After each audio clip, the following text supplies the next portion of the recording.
سیدنا کریم صلی اللہ علیہ وسلم، سیدنا کریم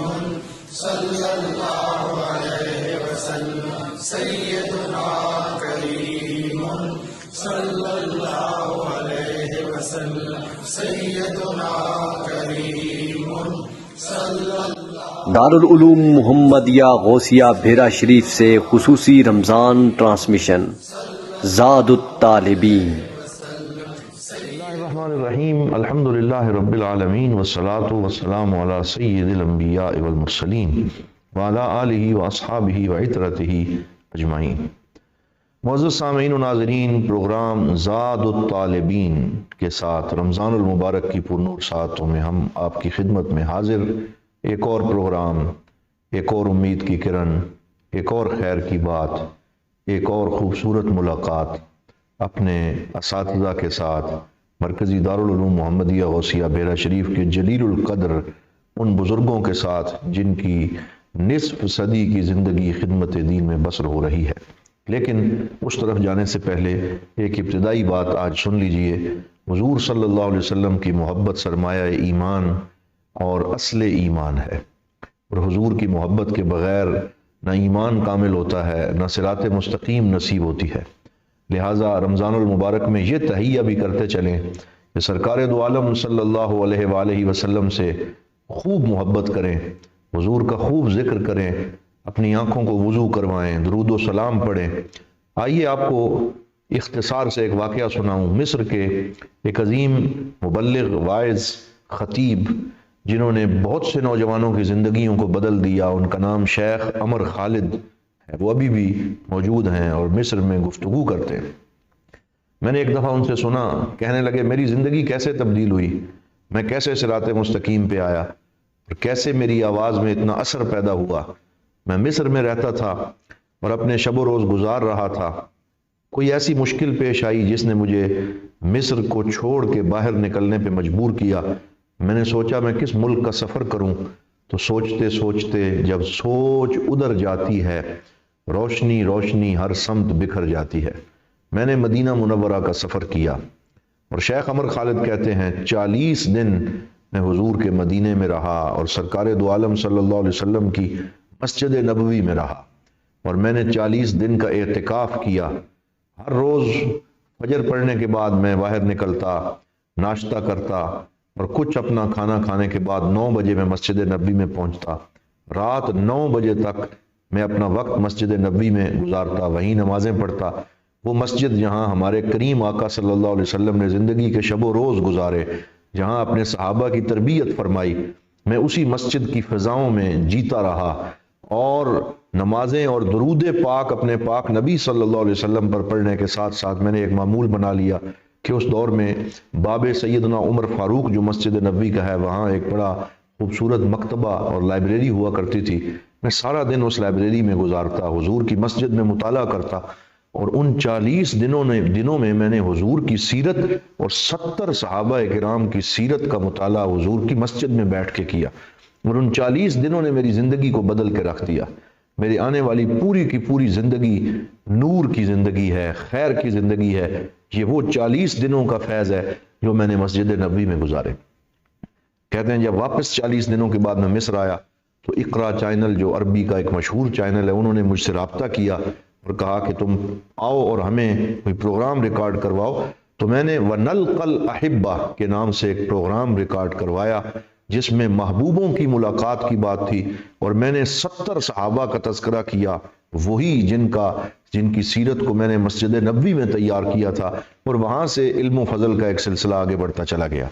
تو جب بھی کوئی بندہ حضور سے جڑتا ہے، وہ زندگی سے جڑتا ہے، وہ خیر سے جڑتا ہے،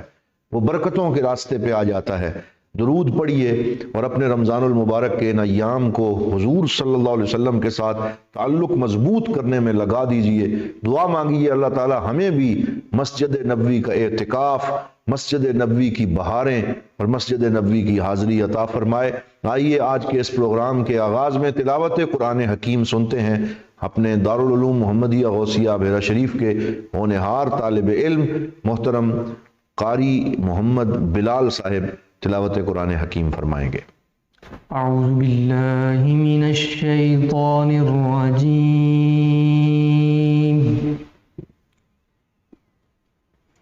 بسم الله الرحمن الرحيم.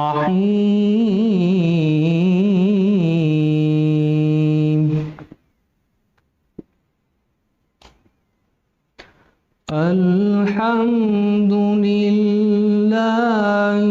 رب العالمين.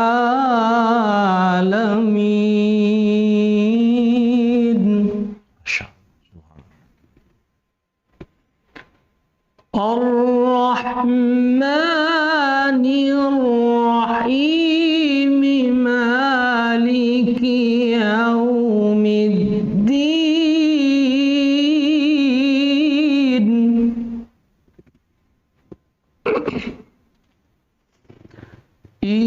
إياك نعبد سبحان اللہ إياك نعبد وإياك نستعين. اللہ اللہ سبحان اللہ.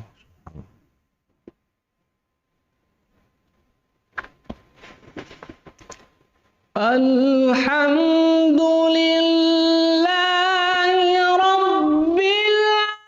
العالمين الرحمن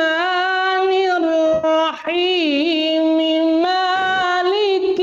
يوم الدين. اللہ اللہ ماشاء اللہ ماشاء اللہ. إياك نعبد وإياك نستعين.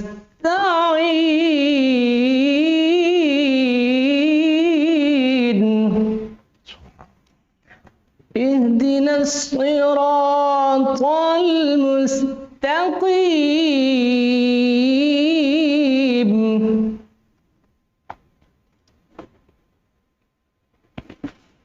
صراط الذين أنعمت عليهم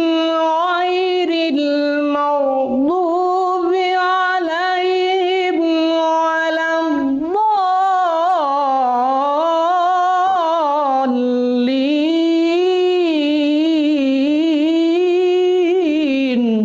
سبحان اللہ سبحان اللہ. صراط الذين أنعمت عليهم غير المغضوب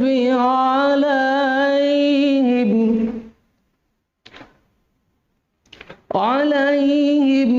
ولا الضالين.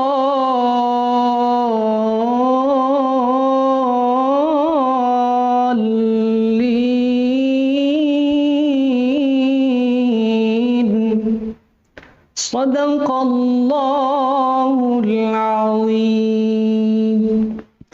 ماشاء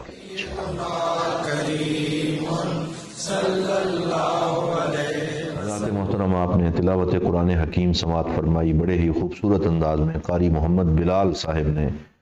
سورہ فاتحہ کی تلاوت پڑھی. اللہم افتح علینا فتوح العارفین. یا اللہ ہمیں بھی فتح غیب اور رزق کے خزانے اور برکتیں سورہ فاتحہ کی برکت سے نصیب فرما. اب ہم نعت رسول مقبول صلی اللہ علیہ وآلہ وسلم سنیں گے. ہمارے ہی مرکزی دارالعلوم محمدیہ غوثیہ بیرا شریف کے ہونہار طالب علم سال اول میں پڑھتے ہیں عرفان شعیب صاحب سے حضور صلی اللہ علیہ وسلم کی نعت سماعت فرمائیں.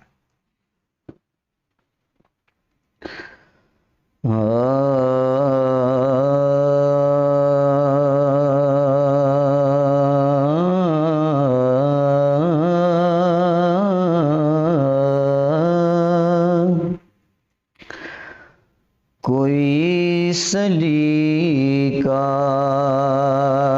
ہے آرزو کا، کوئی سلیقہ ہے آرزو کا نہ بندگی میری بندگی ہے، یہ سب تمہارا کرم ہے آقا، یہ سب تمہارا کرم ہے آقا، یہ سب تمہارا کرم ہے آقا، کہ بات اب تک بنی ہوئی ہے، یہ سب تمہارا کرم ہے آقا۔ عطا کیا مجھ کو درد الفت،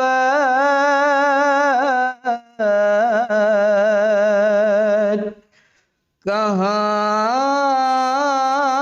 تھی پر خطا کی قسمت، ماشاءاللہ عطا کیا مجھ کو درد الفت،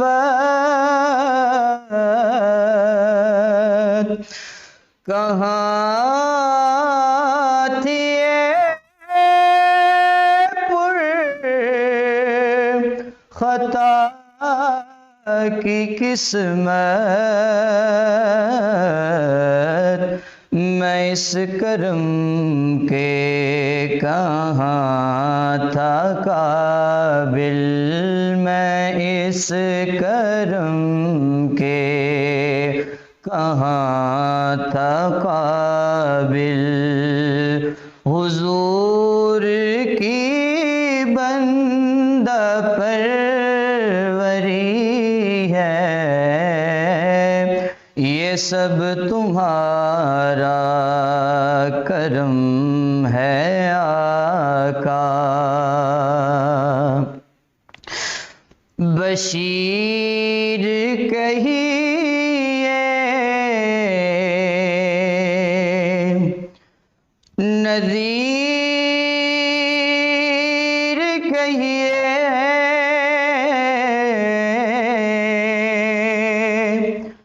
انہیں سراج منیر کہیے، ماشاءاللہ بشیر کہیے، نذیر کہیے،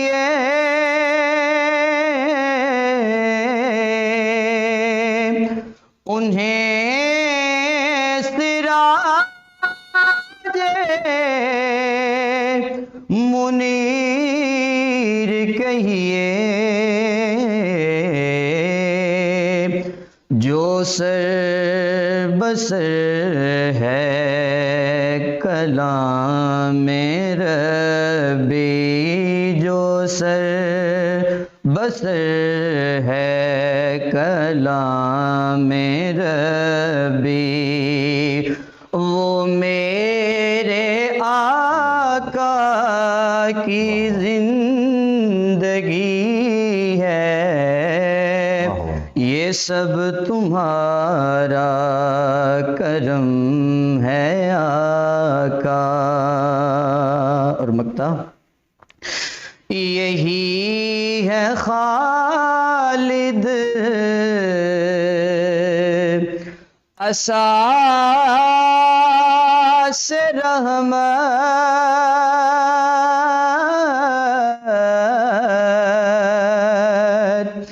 یہی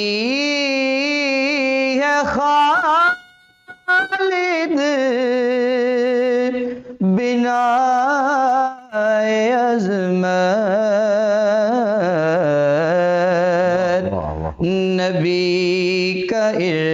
عرفان زندگی ہے، نبی کا عرفان زندگی ہے، نبی کا عرفان بندگی ہے، کوئی سلیقہ ہے آرزو کا، نہ بندگی میری بندگی ہے، یہ سب تمہارا کرم ہے آقا، کہ بات اب تک بنی ہوئی ہے۔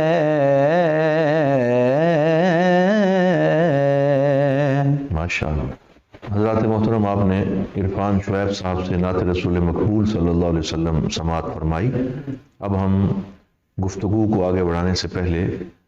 ایک تھوڑی دیر توقف کریں گے اور پھر دوبارہ آپ کے ساتھ سلسلہ کلام کو جوڑیں گے۔ السلام علیکم ورحمۃ اللہ وبرکاتہ۔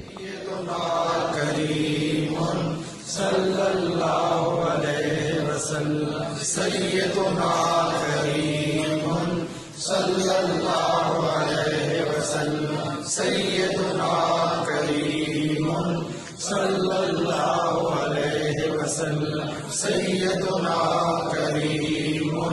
صلی اللہ۔ دارالعلوم محمدیہ غوثیہ بھیرا شریف سے خصوصی رمضان ٹرانسمیشن زاد الطالبین۔ بسم اللہ الرحمن الرحیم۔ معزز سامعین و ناظرین، ہم پروگرام زاد الطالبین کے عنوان کے ساتھ رمضان المبارک کی پرنور ساعتوں میں آپ کے ساتھ موجود ہیں، اور ابھی آپ نے تلاوت قرآن حکیم اور نعت رسول مقبول صلی اللہ علیہ وسلم کا خوبصورت گلدستہ سماعت فرمایا اور اپنے مشام جان کو معطر کیا۔ آج ہم جس عظیم شخصیت کے متعلق گفتگو کر رہے ہیں، وہ عظیم شخصیت کسی تعارف کی محتاج نہیں، اور ان کے بارے میں وہی جملے کہوں گا جن کو حضرت حکیم الامت علامہ محمد اقبال رحمۃ اللہ تعالی علیہ نے احادیث طیبہ سے مترشح کر کے لکھا ہے۔ فرماتے ہیں: من شب صدیق را دیدم بخواب، گل ز خاک راہ او چیدم بخواب، امن الناس بر مولائے ما، کلیم اول سینائے ما، ہمت او کشت ملت را چو ابر، ثانی اسلام و غار و بدر و قبر۔ آپ سمجھ گئے ہوں گے میں کن کی بات کر رہا ہوں۔ صدیق اکبر، یار غار مصطفیٰ، رفیق نبوت، حضرت سیدنا ابو بکر صدیق رضی اللہ تعالی عنہ کا تذکرہ خیر ہم کر رہے ہیں رمضان المبارک کے ان مبارک ایام میں۔ آئیے اس ہستی کا ذکر آپ کی خدمت میں پیش کریں جنہیں قرآن نے صاحب الرسول صلی اللہ علیہ وسلم کا لقب دیا، اور جنہیں قرآن نے ثانی اسنین اذ ہما فی الغار کا عظیم میڈل جن کے گلے میں ڈالا اور ان کے سینے کا تاج بنایا۔ حضرت سیدنا ابو بکر صدیق رضی اللہ تعالیٰ عنہ کے محاسن و محامد اور ان کے کارہائے نمایاں اور ان کی خدمات کے حوالے سے گفتگو کرنے کے لیے ہمارے ساتھ ہماری خوش قسمتی ہے کہ آج موجود ہیں جلیل القدر اور عظیم عالم دین، مدرس اور ایک متبحر عالم حضرت علامہ مولانا ملک محمد بوستان صاحب زیدہ مجدہ استاذ العلماء۔ آپ جلوہ فرما ہیں، اور میں آپ سے عرض کروں گا کہ آج کی اس نشست میں آپ حضرت سیدنا ابو بکر صدیق رضی اللہ تعالی عنہ کی شخصیت اور آپ کے اجمالی تعارف کے حوالے سے حضور آپ اس پہ کچھ ارشاد فرمائیے۔ بسم اللہ الرحمن الرحیم۔ جب سیدنا صدیق اکبر رضی اللہ تعالی عنہ کی سیرت کے حوالے سے ہم غور کرتے ہیں تو فوراً ایک بات ذہن میں آتی ہے کہ جس طرح حضرت خدیجہ الکبریٰ رضی اللہ تعالی عنہ نے پہلی وحی کے موقع پر آقا دو عالم صلی اللہ علیہ وسلم کے سامنے یہ چیز پیش کی تھی کہ آپ سیدنا خدیجہ رضی اللہ تعالیٰ عنہا کرتے ہیں تاکہ سیدنا خدیجہ الکبریٰ رضی اللہ تعالی عنہا نے جب پہلی وحی کے موقع پر آقا دو عالم صلی اللہ علیہ وسلم کی تسکین اور تسلی کے لیے جو جملے دہرائے تھے، بہن ہی ابن دغنہ نے حضرت سیدنا صدیق اکبر رضی اللہ تعالی عنہ کے متعلق یہ جملے کہے ماشاءاللہ کہ جس وقت وہ پریشان ہو کر مکہ مکرمہ چھوڑ کر جا رہے تھے تو راستے میں ان کی ملاقات ہوئی، تو اس نے پوچھا کہ تم کدھر جا رہے ہو؟ تم نے کہا کہ وہاں میرے لوگوں نے مجھے نکال دیا ہے، جب حبشہ کی طرف جہاں حبشہ کی طرف جا رہے تھے، تو اس لیے میں وہاں سے ادھر جا رہا ہوں اور وہاں اس جگہ کو چھوڑ چکا ہوں۔ تم نے کہا کہ نہیں، تم ایسے نہیں ہو کہ جس کو نکالا جا سکے اور تمہیں وہاں سے نکلنا نہیں چاہیے۔ جب وہ مکہ مکرمہ واپس لے کر آئے تو اس وقت سیدنا صدیق اکبر رضی اللہ تعالی عنہ کے متعلق جو انہوں نے جملے کہے تھے وہ یہ تھے کہ آپ فقراء اور مساکین کی دستگیری کرنے والے ہیں، رحم دلی کرنے والے سبحان ہیں، اللہ، مہمان نوازی کرنے والے واہ واہ، تو یہ جملے وہ جملے تھے کہ حضرت خدیجہ الکبریٰ رضی اللہ تعالی عنہا نے بھی آقا دو عالم صلی اللہ علیہ وسلم کے بارے میں کہے تھے۔ ایک آدمی سوچنے پر مجبور ہو جاتا ہے کہ کیا وہ سبب تھا، کیا معاملہ تھا کہ دونوں ہستیوں کے متعلق اس قسم کی بات کی جا رہی ہے۔ تو جب ہم ماہرین نفسیات سے اس حوالے سے رجوع کرتے ہیں تو وہ ایک حقیقت ہمارے سامنے عیاں ہوتی ہے کہ آقا دو عالم صلی اللہ علیہ وسلم نے ایک ارشاد فرمایا کہ الناس معادن خیارہم فی الجاہلیت خیارہم فی الاسلام، سبحان اللہ، کہ لوگوں کی حیثیت ایک معدن کی سی ہے، دور جاہلیت میں جو لوگ اچھے تھے وہ دور اسلام کے اندر بھی اچھے۔ واہ واہ، وہ جو ایک فطرتی جو ایک کیفیت تھی دونوں کے اندر ہمانگی کی، وہی چیز ان کی دوستی کا باہمی سنگت کا سبب بنی۔ سبحان اللہ، کیونکہ آقا دو عالم صلی اللہ علیہ وسلم کی سیرت جنہوں نے لکھی اور جنہوں نے سیدنا ابوبکر صدیق کی سیرت لکھی، وہ اس چیز کا تذکرہ کرتے ہیں کہ اعلان نبوت سے قبل بھی ان دونوں ہستیوں کا باہم ربط و ضبط موجود تھا۔ تو گویا آقا دو عالم صلی اللہ علیہ وسلم کے اوصاف حمیدہ کا کچھ نہ کچھ اثر اس سے قبل بھی آپ کی ذات کے اوپر مرتب ہو رہا تھا۔ جی، تو وہی چیزیں جو حضرت خدیجہ الکبریٰ رضی اللہ تعالی عنہا نے نبی کریم صلی اللہ علیہ وسلم کے بارے میں ذکر کی، وہ بین ہی وہی چیزیں آپ کے حوالے سے بھی ابن دغنہ نے ذکر کی۔ یہ حسن اتفاق بھی ہے اور ایک خوبصورت، بہت خوبصورت جی، ایک باہمی جو سیکھنے سکھانے کا مسئلہ ہے، جی، وہ ایک دوسرے سے اخذ کرنے کا مسئلہ ہے، وہ اس ماحول کے اندر بھی بدرجہ اتم ہمیں موجود نظر آتا ہے۔ اور وہی چیزیں پھر آگے جا کر لمحہ بلمحہ وہ آگے بڑھتی جاتی ہیں کہ جب آقا دو عالم صلی اللہ علیہ وسلم نے اعلان نبوت فرمایا تو ایک انسان کی فطرت ہے کہ جو اس کی زندگی کا چیز حصہ بن چکی اس کو چھوڑنا آسان نہیں ہوتا، جی، کیونکہ وہ لوگ جس ماحول کے اندر زندگی بسر کر رہے تھے وہ بت پرستی عام تھی، نسل در نسل یہ سلسلہ چل رہا تھا، تو کسی بھی فرد کا اپنے دین کو چھوڑنا، اپنے جو بھی نظام اس کا ہے اس کو چھوڑنا آسان نہیں تھا۔ یہ تو حضور آج کے دور میں اپنے مسلمات اور جس پہ وہ چھوڑنے کے لیے تیار نہیں ہوتا، تو کہاں وہ عرب کے وہ لوگ کے جو بالکل ایک چیز جو صرف ہماری معاشرتی روایت ہوتی ہے، جو ہماری برادری کا ایک نظام ہوتا ہے، آدمی اس سے باہر نہیں نکل سکتا، چاہے جائے کہ جو چیز کسی کی دین کی شکل اختیار کر چکی خواہ کتنی بری چیز کیوں نہ ہو، لیکن اس کو چھوڑنا بہت مشکل ہوتا ہے۔ لیکن وہ باہمی ربط و ضبط کی وجہ سے آقا دو عالم صلی اللہ علیہ وسلم نے جو ہی دعوت حق پیش کی بغیر کسی ہچکچاہٹ کے سیدنا ابوبکر صدیق رضی اللہ تعالی عنہ نے اس کو قبول کیا۔ اور پھر ہم یہ چیز دیکھتے ہیں کہ بے شک ایک فرد بہت اچھا ہوتا ہے اور صالحیت ہوتی ہے، فطرت سلیمہ ہوتی ہے، صداقت کو، حق کو فوراً قبول کر لیتا ہے۔ جی لیکن یہ بہت کم ہوتا ہے کہ اس کی ذات کسی دوسرے فرد کے لیے بھی اتنی اہمیت کی حامل ہو۔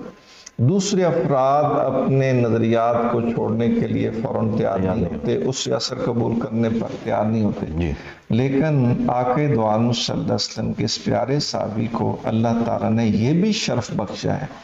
کہ عشرہ مبشرہ میں سے وہ جلیل القدر ہستیاں جو ملت اسلامیہ کے ایسی مقتدر شخصیات ہیں کہ کوئی ان کے ہم پلہ ہونے کا تصور نہیں کر سکتا، ان میں سے ایک کثیر تعداد صرف اس بنا پر اسلام قبول کرتی ہے کہ ابوبکر صدیق نے اسلام قبول کی۔ یہ حضور آج کل جو موٹیویشنل سپیکرز کے ایک فوج ظفر فوج ہے، جو موٹیویشن ادھر ان کے ہاں ہوگی، اس کا کیا عالم ہے کہ اتنی بڑی لوگوں کو وہ لے کے آتے ہیں، بڑی تعداد، اور ان میں سے ہر ایک فرد ایک ایسی شخصیت ہے جو جہاں کے اوپر حاوی ہے، لیکن آپ کے اس کردار کو دیکھتے ہوئے انہوں نے کوئی ہچکچاہٹ کو مظاہرہ کیا۔ اگر وہ بکر صدیق جو ہیں وہ اسلام قبول کر چکے ہیں تو بس یہی اس کی حقانیت کی دلیل ہے، مزید کسی اور دلیل کی ضرورت ہی نہیں ہے۔ جن میں حضرت عثمان غنی ہیں، جن میں حضرت عبد الرحمن بن عوف ہیں، جس میں حضرت زبیر ہیں، جس میں حضرت طلحہ ہیں، ایسی جلیل القدر ہستیاں ہیں جو محض اس بنا پر اسلام قبول کرتی ہیں کہ آقا دو عالم صلی اللہ علیہ وسلم کے ہاتھ کے اوپر انہوں نے بیعت کر لی۔ حضور یہ جو ایک پرسیپشن ہے اور ایک حقیقت بھی ہے کہ سیدنا صدیق اکبر کی بہت سے معاملات میں افضلیت ان کی سبقیت یعنی ایک سبقت لے جانے کی بنیاد پہ ہے، تو اس اعتبار سے ہمارے عقائد جو ہیں ان کی کیا مسلمات ہیں؟ جب ایک چھوٹی سی بات سے ہم اگرچہ جو ہماری علم کلام کی کتاب ہے شرح قائد نصفی، جب وہ اس فضیلت کی بحث کے اوپر آتے ہیں تو انہوں نے یہ ترتیب لکھی ہے، سیدنا ابوبکر صدیق سب سے افضل ہیں، اس کے بعد سیدنا فاروق اعظم، اس کے بعد سیدنا عثمان غنی شیر خدا، اور پھر حضرت عثمان غنی اور علی شیر خدا کے فضیلت کے حوالے سے وہ دوسری رائے بھی ذکر کرتے ہیں جی، لیکن ساتھ ہی ساتھ اس امر کو بالکل واضح کرنے کے ساتھ کہ فضیلت شیخین مسلم ہے اور اس کے بعد محبت ختنین یہ لازم ہے جی، اور یہی اہل سنت والجماعت کا امتیاز ہے۔ جی، اہل سنت والجماعت کا یہ امتیاز ہے کہ وہ فضیلت شیخین کا قائل ہو جی، اور ساتھ ہی ساتھ محبت ختنین موجود ہو۔ یہ ختنین سے دونوں حضرات دونوں حضرت عثمان غنی جی، اور حضرت علی شیر خدا، یہ دامادگی کی وجہ سے، دامادگی کی وجہ جی، سے۔ جی، لیکن اس میں ایک بڑا لطیف سا جملہ کہتے ہیں اور جو اس وقت لوگوں کے لیے زیادہ توجہ طلب بھی ہے اور اس کو ملوز خاطر رکھنا چاہیے، کہ وہ فرماتے ہیں کہ ہمارے اسلاف کے ہاں یہ چیز موجود تھی، اسی ترتیب سے ان کے پیش نظر ادلہ ہوں گے جی، اور اسی بنا پر انہوں نے یہ ترتیب رکھی ہے۔ جی، مزید اس میں قریدنے کی یعنی وہ دلیل کے چکر میں آپ پڑھتے وہ نہیں پڑھے کہ آپ لوگوں کا دائرہ اختیار یہ نہیں ہے، ہمارے اسلاف نے اس چیز کو اپنایا اور اسی کے اوپر کاربند رہنے میں ہمارے لیے عافیت۔ لیکن ایک چیز میں صرف آپ کی خدمت میں عرض کر دیتا ہوں تاکہ آسانی رہے۔ شرح الآثار کے اندر کتاب الجنائز میں ایک باس میں یہ انہوں نے روایت نقل کی ہے کہ ایک جنازہ تھا، کیونکہ معمول یہ ہے اور مستحب بھی یہ ہے کہ جب آپ لوگ جنازہ کے ساتھ چل رہے ہوں تو اس کے پیچھے پیچھے چلیں۔ جی ہاں، بالکل۔ لیکن وہ ایک جنازہ میں لوگ جا رہے تھے، شیخین کریمین جنازے کے آگے چل رہے تھے، سبحان اللہ، اور باقی صحابہ کرام اس کے پیچھے سیدنا ابوبکر و عمر آگے تھے جی، اور باقی سارے حضرات پیچھے چل رہے تھے۔ تو ایک آدمی نے حضرت علی شیر خدا رضی اللہ تعالیٰ عنہ کی بارگاہ میں عرض کیا ایک سوال کے انداز میں کہ جناب یہ بتائیے کہ جنازے کی آگے چلنا افضل ہے یا پیچھے چلنا؟ جب وہ اب چاہ رہا تھا اس کا کہ مطلب تبصرہ ہو جائے۔ سوال یہ کہ انسان کی فطرت ہے کہ اس قسم کی بات کرنے سے جی۔ نہیں رہتا۔ تو اس نے آپ کی حضرت علی شیر خدا اللہ تعالیٰ عنہ کی بارگاہ میں عرض کیا کہ جناب یہ بتائیے کہ آگے چلنا افضل ہے یا پیچھے چلنا افضل ہے؟ اللہ تعالیٰ نے جو آپ کو فہم عطا سبحان فرمایا اللہ، تھا، باب مدینۃ العلم، آپ مدینۃ العلم، جی، تو آپ فوری بھام کے تو آپ نے اس کو اسی انداز میں جواب دیا۔ سبحان اللہ، آپ نے ارشاد فرمایا کہ بتاؤ کہ اگر وہ پیچھے چل رہے ہوں تو تم کہاں چل رہے ہو؟ اللہ اللہ اللہ، شیخین کریمین نے جنازے کے آگے چل کر آپ لوگوں کے لیے سہولت پیدا کی کہ تاکہ تم کندھا بھی دے سکو اور ساتھ ساتھ چل کے چل سکو۔ جی، اگر وہ پیچھے چل رہے ہوتے تو تم کہاں چل رہے ہوتے؟ کیا بات، تو صحابہ کرام رضوان علیہم اجمعین میں شیخین کریمین کو اس قدر ایک فضیلت حاصل تھی، احترام حاصل تھا کہ کوئی فرد بھی ان کے ساتھ اس مسئلہ میں مقابلے کا تصور بھی نہیں کرتا تھا۔ جناب، اس قدر ان کا احترام ملوز خاطر تھا اور اس چیز کو سارے لوگ یعنی یہ ایسے لگتا ہے کہ یہ معاملہ ان کے ہاں ایک انڈرسٹوڈ طے شدہ تھا، طے شدہ، بالکل کوئی تصور۔ اور ایک اور چیز کو ہمیں ضرور پیش نظر رکھنی چاہیے کہ تاکہ اس کو مزید ہم آسانی کے ساتھ سمجھ سکتے ہیں کہ جس وقت عاقد عالم صلی اللہ علیہ وسلم نے اعلان نبوت فرمایا ہے تو اس وقت آپ کی عمر 40 سال تھی۔ جی، سیدنا ابوبکر صدیق کی عمر اس آپ سے تھوڑی 2 سال کچھ ماہ کم تھی۔ سیدنا فاروق اعظم کی عمر تقریباً 12 سال کے قریب کم بنتی۔ جی، سیدنا عثمان غنی کی عمر صرف 5 سال کم بنتی۔ جی، حضرت علی شیر خدا اللہ تعالیٰ عنہ کی عمر 31 سال کم ہے، یعنی کہ جس وقت اعلان نبوت ہوا تو حضرت علی شیر خدا اللہ تعالیٰ عنہ کی عمر اگرچہ مختلف اقوال ہیں لیکن زیادہ 9 کے اوپر اتفاق ہے کہ آپ کی عمر مبارک اس وقت 9 یہ سال۔ بڑا عمر میں گیپ اور تفاوت بہت تو ہے۔ یہ جو جس طرح کے دین اسلام نے عمر کے اعتبار سے بھی ایک تکریم کا تصور عطا فرمایا ہے، جس طرح کہ حضور کا فرمان ہے کہ جو آدمی ہمارے چھوٹے کے اوپر رحم نہیں کرتا،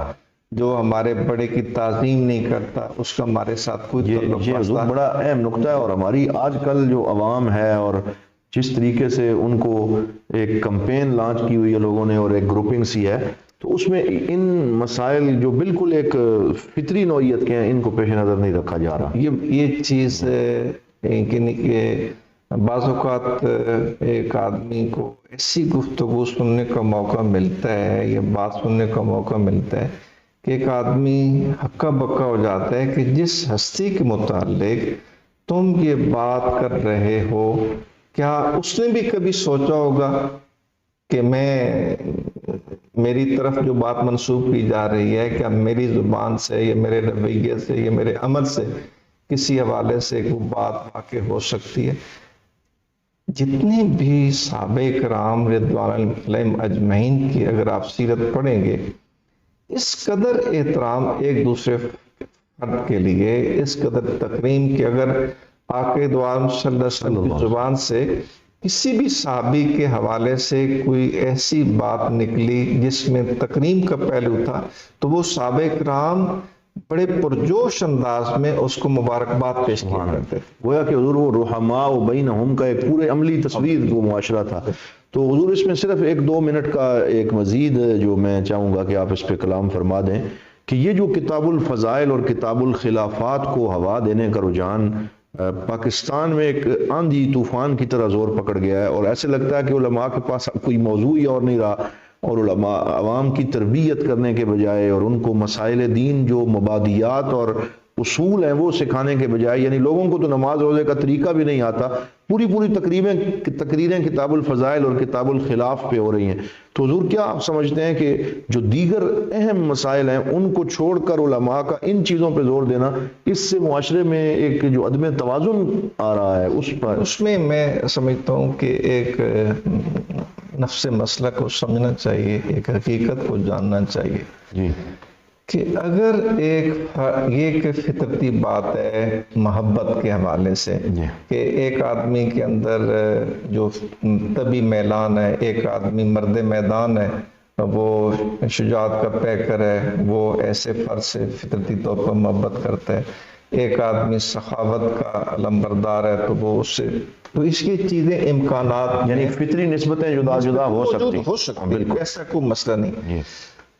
لیکن جو امتحان ہے وہ اس وقت یہ ہے کہ ایک آدمی کسی کے ساتھ دعوی محبت بھی کرتا ہے، فضیلت بھی کا ذکر بھی کرتا ہے، لیکن جب اس کے کردار کو اپنی ذات پر نافذ کرنے کا معاملہ آتا ہے تو پھر وہ سب چیزیں بھول جاتی ہیں۔ جی بالکل۔ چاہیے یہ کہ اگر ایک آدمی کسی فرد کے ساتھ واقعتاً محبت کرتا ہے اور اس کی کسی فضیلت کو پیش نظر رکھتا ہے تو اس کا امتحان اس طرح ہے کہ کیا اس کردار کو، اس عمل کو، اس شخصیت کے پیکر کو اپنی ذات پر نافذ کر رہا ہے کہ نہیں کر رہا۔ اگر تو کر رہا ہے تو پھر تو واقعی محبت والی درست بات ہے۔ لیکن جو اس حوالے سے ایک چیز پیش نظر رکھنی چاہیے کہ قرآن حکیم کے اندر کسی بھی مسئلہ میں اگر آپ داخل ہو رہے ہیں تو اس میں ہدایت کا پہلو آپ کو مل جائے گا۔ مثلا یہی چیز جو اس وقت فضیلت کی بات آپ نے کی ہے، میں حضرت عیسیٰ علیہ السلام کے حوالے سے آپ کو ایک گزارش کرنا چاہتا ہوں کہ قرآن حکیم میں یہ ارشاد ہوا ہے کہ بھئی اللہ تعالیٰ حضرت عیسیٰ علیہ السلام سے قیامت کے روز دریافت فرمائے گا کہ بھئی کیا تو نے لوگوں کو کہا تھا کہ مجھے اور میری ماں کو اپنا معبود بنا، انت قلت للناس اتخذونی و امی الہین، کیا تو نے کہا تھا؟ حالانکہ اللہ تعالیٰ کی ذات سے تو کوئی امر مخفی نہیں ہے کہ حضرت عیسیٰ علیہ السلام نے یہ نہیں کہا، یہ نہیں سوچا، کبھی بھی اس امر کا وقوع پذیر نہیں ہوا۔ یہ کن لوگوں کی جانب سے امر وقوع پذیر ہوا؟ یہ وقوع پذیر ہوا ان کے متبعین کی جانب سے،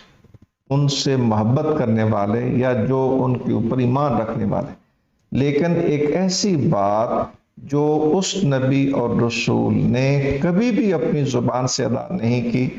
قرآن حکیم میں یہ واضح ہے کہ قیامت کے روز سے پوچھا جائے گا۔ کیا بات! جب آپ در منصور کے اندر اس آیہ کریمہ کی تفسیر دیکھیں گے تو اس میں یہ چیز ہے کہ آپ کے رونگٹے کھڑے ہو جائیں اور آپ کے جسم سے تڑاک تڑاک کی آواز آنا شروع ہو جائے، سیدنا عیسیٰ حضرت سیدنا عیسیٰ علیہ السلام سے، کہ ایک وہ امر جو ان کی زبان سے صادر نہیں ہوا، جبکہ عقیدت مند اس کو فضیلت کے نام پر آپ کی ذات کی طرف وہ بات منسوب کر رہے ہیں جو کہ امر واقع نہیں ہے، تو حضرت عیسیٰ علیہ السلام کی مزاج کے اوپر یہ اثرات مرتب ہو رہے ہوں گے۔ تو وہ افراد جو ایک امر واقعہ کے خلاف فضیلت کے نام پر یا محبت کے نام پر، حالانکہ محبت کا تقاضا تو یہ ہے کہ اگر آپ واقعی محبت کرتے ہیں تو اس ہستی کی تعلیمات کو، اس ہستی کے اسوہ کو اپنی ذات کے اوپر نافذ کر رہے ہیں، پھر تو یہ واقعی محبت کی معراج ہوگی۔ کیا بات! لیکن اگر آپ محبت کا لفظ استعمال کرتے ہیں، فضیلت کا لفظ استعمال کرتے ہیں اور صرف اپنی ذات کے سامنے ڈھال بنانے کے لیے اور اس کی تعلیمات کو اپنی ذات پر نافذ نہیں کرتے تو یہ تو بہت خطرناک رویہ ہے۔ یہ کسی طور تنبیہ ہونی چاہیے ان لوگوں کو اس چیز سے کہ قیامت کے روز حضرت عیسیٰ علیہ السلام سے یہی جب سوال ہوگا تو ان کا عالم کیا ہوگا، اور تفاصیر میں آپ اس جگہ کو دیکھ سکتے ہیں۔ در منصور کے اندر یہ روایات بڑی واضح آیت آپ نے ماشاءاللہ، یہ جو استناد ہے یہ ایسا لاجواب استناد ہے، کسی سے ساری بات سمجھ آ جاتی ہے۔ ان المحب لمن یحب مطیع، یہ جو ایک بات ہے کہ محب اور عاشق اچھا وہی ہے کہ جس سے محبت کرتا ہے اس کا اطاعت گزار بھی ہو، اس کا فرما بردار بھی ہو۔ حضور ایک اور بات یہاں سیدنا صدیق اکبر رضی اللہ تعالیٰ عنہ کے شخصیت و کردار کے حوالے سے، یہ جو ضمنی باتیں یہ صرف ضمنی نہیں تھی بلکہ اصولی باتیں تھیں۔ تو ایک یہ فرمائیے گا کہ ان کے کارہائے نمایاں جو جن کا اگر ہم ذکر کریں سرکار دو عالم کے زمانے میں اور بالخصوص حضور کے وصال کے بعد، تو ان کی طرف بھی تھوڑا اشارہ فرمائیے گا۔ ویسے تو دیکھا جائے کہ سیدنا صدیق اکبر رضی اللہ تعالی عنہ کے ایمان لانے سے لے کر آپ کی زندگی کے آخری لمحے تک سبحان اللہ۔ وہ چیزیں ہیں کہ ہر ایک چیز بیان کرنے کے قابل ہے، اور پھر اگر ایک انسان کے بس میں ہو تو وہ اپنے ذات کے اوپر نافذ کرے تو وہ ایک حق بنتا ہے کہ ہم اس کی اطاعت کا اس کے کوشش کریں اور اس معاملات کو کسی نہ کسی شکل میں دیکھنے کی کوشش کریں۔ جو میں آج کی اس نشست میں 2-3 باتیں جو عرض کرنا چاہتا ہوں وہ یہ ہے کہ سیدنا صدیق اکبر رضی اللہ تعالی عنہ کی یہ مخاطبات الامم الاسلامیہ کتاب میں جو انہوں نے حضرت سیدنا صدیق اکبر کے حوالے سے جو ایک خلاصہ بیان کیا شخصیت، اس میں سے ایک بات ذکر کرنا چاہتا ہوں۔ وہ کہتے ہیں کہ سیدنا صدیق اکبر رضی اللہ تعالی عنہ کی سیرت کا ایک خاصہ یہ تھا جس کو ہم صدق العزیمہ کے نام سے تعبیر کر سکتے ہیں۔ ماشاءاللہ۔ صدق العزیمہ کا مفہوم وہ یہ بیان کرتے ہیں کہ ایک فرد کسی بھی کام کا ارادہ جب کر رہا ہو تو اس کے جملہ پہلوؤں کے اوپر خوب غور کرے، اور خوب غور کرنے کے بعد جب اس کام کا ارادہ کر لے تو پھر کسی قسم کی بھی مشکل، کسی قسم کی بھی رکاوٹ اس کی راہ میں رکاوٹ نہ بن سکے۔ فَإِذَا عَزَمْتَ فَتَوَكَّلْ۔ تو سیدنا صدیق اکبر رضی اللہ تعالی عنہ کی جو شخصیت کا یہ پہلو ہے جو ہمارے لیے ایک مینارہ نور کی حیثیت رکھتا ہے، اور آقا دو عالم صلی اللہ علیہ وسلم کی تعلیمات کا وہ نچوڑ ہے کہ بھئی انسان کے ذمہ یہ ہے کہ کسی بھی کام کا ارادہ کرے تو دفعتاً نہ پڑ جائے بلکہ اس کے اوپر پوری طرح غور و خوض کرے، یعنی پوری بصیرت سے قدم بصیرت سے، اور پھر جب ارادہ کر چکے تو پھر کسی شے کی پرواہ نہ کرے بلکہ اپنی تمام تر صلاحیتیں اس کے لیے صرف کرے۔ سبحان اللہ۔ دوسری بات یہ ہے کہ آقا دو عالم صلی اللہ علیہ وسلم کے فرمان آپ کی ترجیح کے حوالے سے سیدنا صدیق اکبر رضی اللہ تعالی عنہ کی ذات میں ہمیں ایک چیز ملتی ہے کہ حضور پنور صلی اللہ علیہ وسلم نے اگر کسی فرد کے حوالے سے کوئی ذمہ داری سونپی، کوئی ارشاد فرمایا تو آپ نے اسی کو منو ان نافذ کرنے کا اہتمام کیا۔ سبحان اللہ۔ جس طرح کہ آپ لوگوں کے علم میں ہے کہ آپ کے ابتدائی دور کے اندر اتنا فتنہ و فساد کی کیفیت ہے کہ مدعیان نبوت سامنے آ جاتے ہیں اور کچھ منکرین زکوٰۃ بن جاتے ہیں، اسی طرح کچھ دین اسلام سے بغاوت کر دیتے ہیں۔ یہ 3 بستیاں ایسی تھیں اللہ تعالیٰ نے جن کو محفوظ رکھا اور جس سے پھر آگے نظام آگے بڑھا، ان میں مدینہ طیبہ، مکہ مکرمہ اور طائف کی یہ 3 بستیاں تھیں۔ لیکن اس میں یہ چیز آتی ہے کہ بھئی سیدنا صدیق اکبر رضی اللہ تعالی عنہ نے اس موقع پر بھی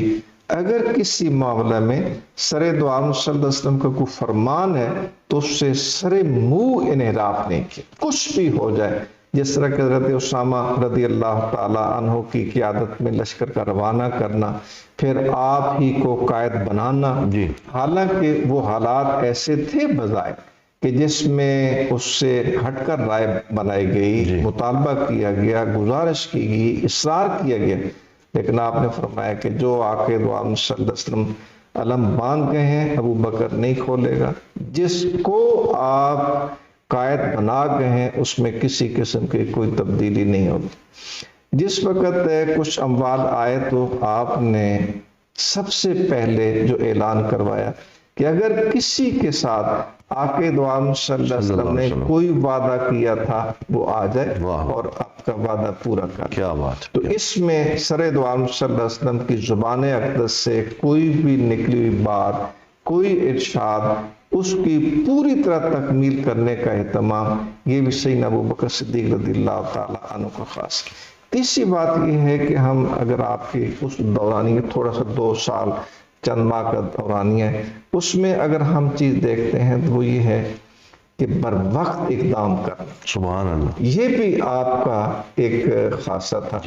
حالانکہ جو حالات بظاہر بنتے ہیں، وہ آدمی ششدر ہو جاتا ہے، گھبرا جاتا ہے، لیت و لال کرتا ہے، فیصلے میں تاخیر کرتا ہے. ایسے لگتا ہے کہ پوری تائید عزدی جو ہے وہ ساتھ کار وہ آپ اتنے بر وقت فیصلے کیے کہ ڈاکٹر حمید اللہ صاحب جیسا آدمی جس سے اس کے اوپر پوری کمانڈ ہے ان موضوعات کے اوپر، اور جو رائے وہ قائم کرتے ہیں وہ بے مثل و بے مثال ہوتی ہے، کہ سیدنا ابو بکر صدیق رضی اللہ تعالیٰ عنہ نے حضرت اسامہ کا لشکر بھیج کر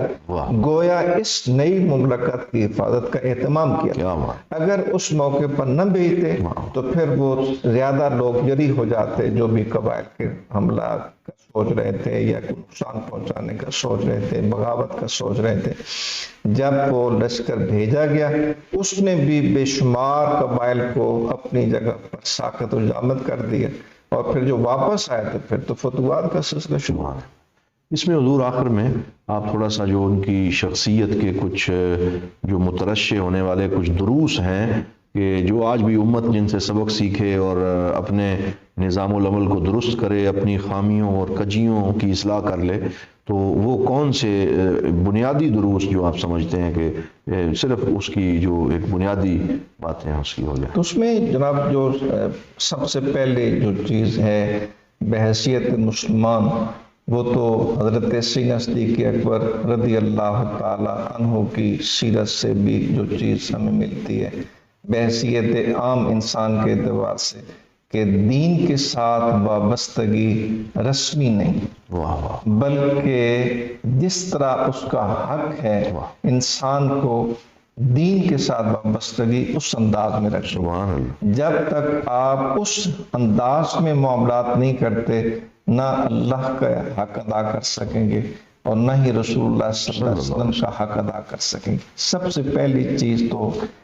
ہمیں ہر حال میں یہ چیز پیش نظر رکھنی ہے کہ آپ کی زندگی سے ہمیں یہ سبق ملتا ہے. دوسری اگرچہ بعض چیزیں ایسی ہیں سیدنا صدیق اکبر رضی اللہ تعالیٰ عنہ کی سیرت میں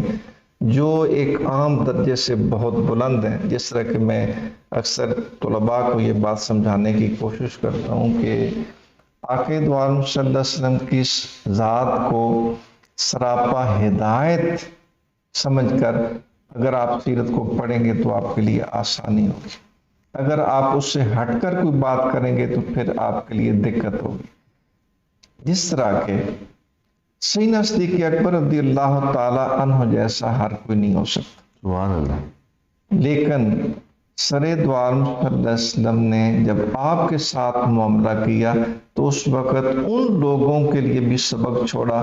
جو اس چیز میں اپنی معراج کے اوپر فائز تھے. جس طرح کہ ہم دیکھتے ہیں کہ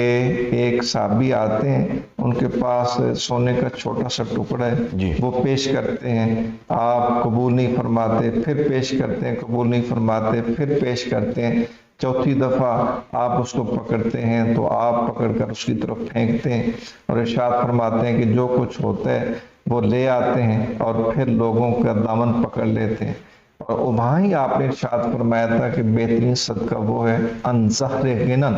جو پیچھے بھی غنا چھوڑ دے. لیکن دوسری طرف سیدنا صدیق اکبر رضی اللہ تعالی عنہ کی سیرت سے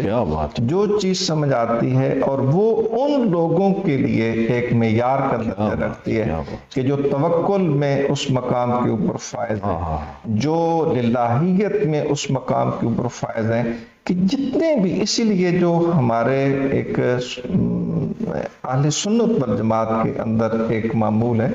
کہ بھئی اگر تمام بھی اولیاء کو اکٹھا کر لیا جائے، ان کے مقام و مرتبہ کو یکجا کیا جائے، وہ کسی ادنا صحابی کے مقام پر بھی فائز نہیں ہو سکتا. اور پھر صحابہ کرام میں مراتب کے اعتبار سے سیدنا صدیق اکبر رضی اللہ تعالی عنہ کو جو مقام حاصل ہے، تو وہ جو ان جلیل القدر ہستیوں نے، جو ہمارے اہل سنت کے اسلاف ہیں، انہوں نے جو پوری ایک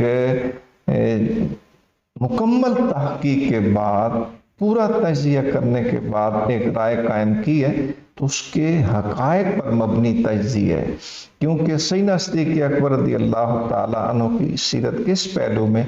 کوئی دوسرا فرد مقابلے کا تصور نہیں. یہ اس طرح کے کہ آپ نے جو یہ خوبصورت ایک تقابل کیا، آج تک یہ نظر سے نہیں گزرا کہ میں پھر اس کا لطف لے رہا ہوں کہ ایک طرف ایک صحابی آ رہے ہیں اور ان سے کہا جا رہا ہے کہ بھائی لے جاؤ، اگر تم یہ بھی ختم ہو گیا تو پھر مانگتے پھروگے. یعنی وہ سرکار دو عالم صلی اللہ علیہ وسلم گویا مقامات کا وہ تفاوت دیکھتے ہوئے دوسری طرف سیدنا صدیق اکبر سے پورا گھر بھی اور سب کچھ قبول فرما رہے ہیں، کیونکہ آپ کو پتہ ہے کہ یہاں صدق و وفا اور ایثار کا وہ عالم ہے، اور اس پہ آپ کو یہ بھی ایک بہت بڑی سند ہے حضور، بہت بڑی. سبحان اللہ، سبحان اللہ، ماشاء اللہ. تو اس میں آج آپ نے ماشاءاللہ میں یہ سمجھتا ہوں کہ گفتگو تو یہ بڑی طویل ہے اور اس کو